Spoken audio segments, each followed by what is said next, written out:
Hey everyone, I'm Trevor, and today we're at Disneyland to share with you 10 things that you didn't know that you could do at Disneyland. So, let's get going. Welcome to Grape Roll at Disneyland. This is the first of 3 major months of Marine Layer. And you may find yourself coming to Disneyland in the morning, and it looks a lot like this. It should burn off and be beautiful sunny skies a little bit later on today. But this is what we have for the morning. It's a little bit cooler as a result. And we're here, as always, for Rope Drop. Now, 2 of the items that we need to sort of check off this list here today almost require Rope Drop. One of them absolutely does. The other one has to be done relatively early on in the morning, maybe not right at Rope Drop. So we're going to start off with the first one, and that is we need to head to Storybook Land Canal boats first. A little bit of rope drop crowds here already this morning, so I'm not going to have prime positioning, but shouldn't have a whole lot of competition for Storybook Land canal boats just the same. And the first thing that you probably didn't know you could do at Disneyland is actually something I just messed up. And that is here at Storybook Land canal boats, if you are the first person to ride the boats, they will let you sign the captain's log. And I was hoping to rush up here, even if I wasn't first, to witness the signing of the captain's log. However, I forgot that today is an early entry day at Disneyland for hotel guests, Disney hotel guests. That is the Disneyland Hotel, the Grand Californian Hotel, and the Pixar Place Hotel. If you're staying at one of those 3 hotels, you can get early access, early entry to the parks at 7:30. Well, Fantasyland is one of the areas that is open, Tomorrowland and Fantasyland primarily. And yeah, people have already been riding this. You see them going right there. I totally didn't make it. Another thing that you can do here at Storybook Land Canal Boats is have your kids be whale watchers. And that's when they sit on the very, very tippy-tip front of the boat as you're going into the whale here. That's why it's called a whale watcher. And I'll put some footage of my kids doing that on the screen right now. If I can find it, I should be able to find it. It wasn't too long ago that we did that, and the kids were whale watchers. And it's a fun thing for the kids. So 2 things that you can actually do right here at Storybook Land Canal Boats that most people don't even know that is possible to do, simply because it's not really widely publicized, or, I mean, you know, it's not marked anywhere at the exterior of the attraction. So it's just kind of like little secrets, things like that that are around the park. That's the type of thing we're going to be talking about here today. So let's talk tips for making both of these things a reality. First off, for the signing of the logbook, again, you just need to make sure that you're coming on a non-early entry day. Disneyland early entry days are Tuesday, Thursday, and Saturday, and then DCA are the other 4 days. If you are a Disney hotel guest, then your strategy would be to come up here during early entry to get the opportunity to do that. Again, you want to also probably show up about 7:20, no later than 7:20 to 7:30. That's about when the gates open to let people in. Since early entry is at 7:30, they generally will open the gates at either park no later than 7:30, but usually a little bit before. So I say get here about 7:15, 7:20, just to have yourself the prime shot at being towards the front of the line. There's something else that we'll talk about a little bit later that you have the ability to do if you were like the first person here at the gates for Rope Drop. But that's a tip for being able to sign the logbook. As far as being a whale watcher, you are probably going to have to ask for it before you get in the boat. So when they're going to put you in the boat, unless you happen to be the first family that gets put in the boat, you're going to have to say, can we request to be whale watchers? And then they're going to hold you off to the side, and they're going to wait for the next boat. Why? Well, because the first family that gets put in is going to go towards the front of the boat. And you, the adults, need to be right behind the kids at the front of the boat. So make sure that you request it. You'll probably have to wait for the next ride through, but that's fine. James is 10 years old, and I thought he would be too big for being a whale watcher this year, but no, he wasn't. He was able to be a whale watcher, no problem, even though he's a little bit bigger. You know, he's like 54 inches tall and things like that. So there probably is a line at which kids are too big to be whale watchers, but James was able to do it this year just fine. As you might have noticed, I'm wearing something a little different here today from what I typically do, from my hat to my shirt. And Padres are just on fire this year with baseball, and I'm going to the game tonight. I typically don't go to games this early, but Padres have been playing some pretty exciting ball right now, and my buddy David from Big Red Journeys was able to secure me a ticket today, and so yeah, I'm excited to be going to the game. I'm going to leave here and not pretty much go straight there, but fairly close to it. And the next thing that we want to talk about is actually related to the monorail. Did you know that you can ride in the nose cone at the very front of the monorail, as well as the, I don't know if it's called the back cone, but you can ride in either one of those sides of the monorail. Now, like most of the things on this list, you have to, one, know about this, and then second, you need to ask about it. So if you want to ride in that nose cone there on the monorail, when you get up to the monorail gates and you're waiting for the monorail, speak to a cast member that's there and tell them that you would like to ride in the nose cone. Now, being able to ride in that nose cone is going to be subject to the pilot's approval. So if the pilot does not want you in the nose cone with them, they can say no. However, they do have that space in the back. I don't think there's a pilot in the back.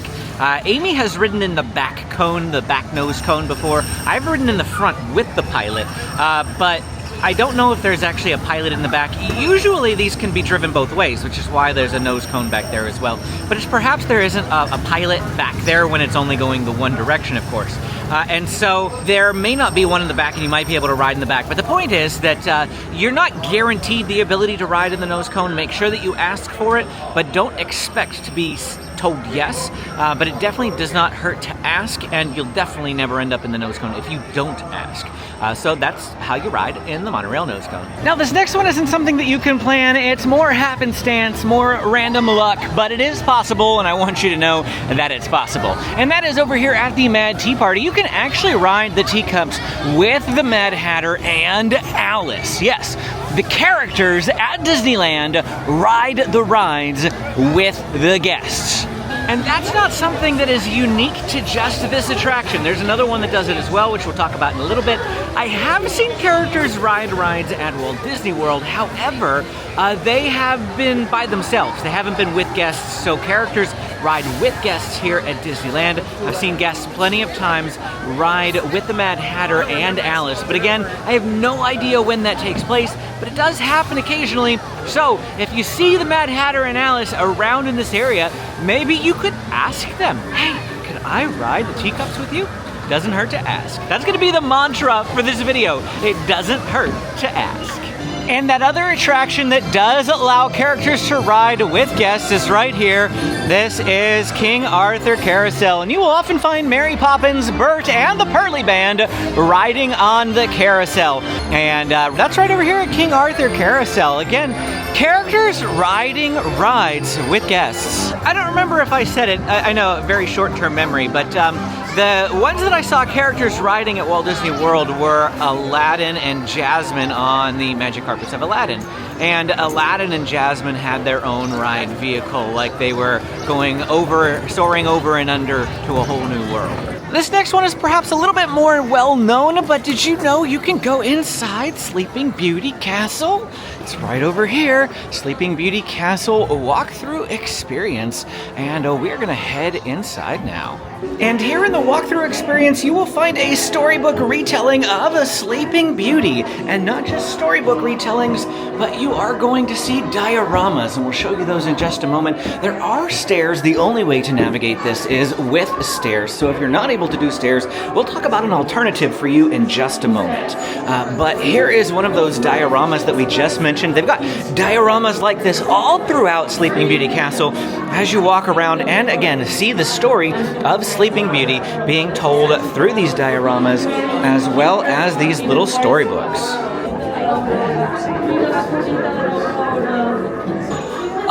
Up the stairs we go! Here's just a look at the interior here of the castle. Some of those dioramas and storybooks again. Even here through this cell door we can look. They've got a miniature diorama in here. I think there's another one. That one's just stone wall. Oh, there's a...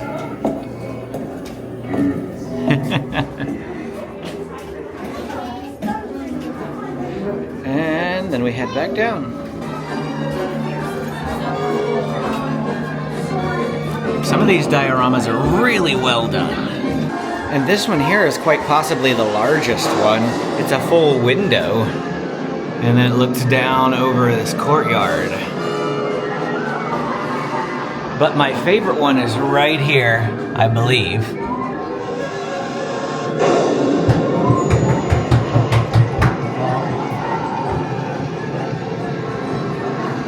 Now, the handicap accessible experience of the Sleeping Beauty Castle, if you see the entrance gates right there, the moat and things, we're going to go in this room over here.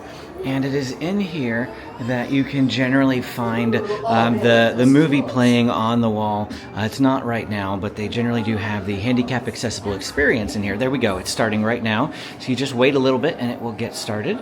And this will walk you through the entire Sleeping Beauty experience if you can't do stairs to do it yourself. This one's a freebie. I just thought I'd mention it as I was walking by. I saw these Photopass cast members right here, and the Photopass cast members will take your photos for you in front of the castle. They'll take them with your camera as well as their own. You don't actually have to have the Photopass service to have them take your photo. However, if you do purchase Lightning Lane Multipass, you get Photopass included with that purchase.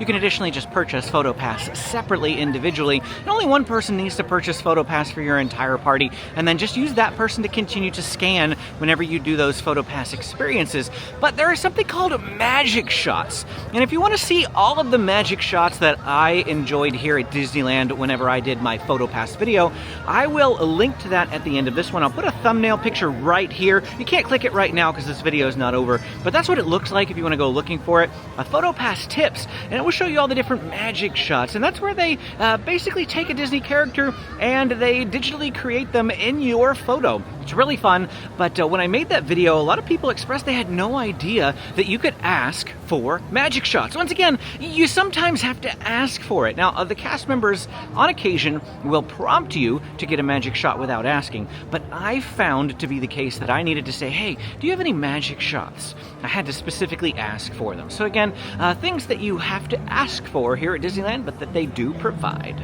Now, this next one is something that I know that quite a few people know about. They just simply don't know where it's located. And over here at the Indiana Jones Adventure, you might have heard of Patrick Begorra, the little man of Disneyland. And to find him and his house, and he is the main character of a little golden book right over here at the tree that holds this Indiana Jones Adventure sign. If you come down to the base of that tree, you are going to find this little house right here.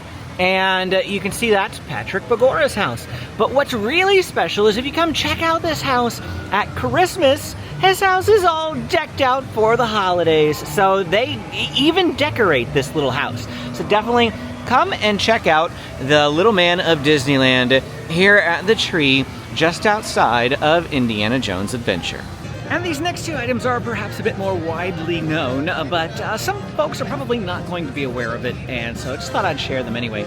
Right over here, this right here is Tom Sawyer Island, and you can actually go over there, and there is a little raft, and let's go show you where that raft is. And those rafts are going to be right over here. These are the rafts that will take you over to Tom Sawyer Island. Now, what's over at Tom Sawyer Island? Well, mostly caves and forts and things for kids to climb around and have fun, but adults can absolutely have fun over there as well. Worth going over and checking out and taking a look at. If you have nothing else to do or it's really busy in the park and you want to go check it out, head on over to Tom Sawyer Island. You might have seen that island plenty of times, just didn't know that you could go over there, but you absolutely can.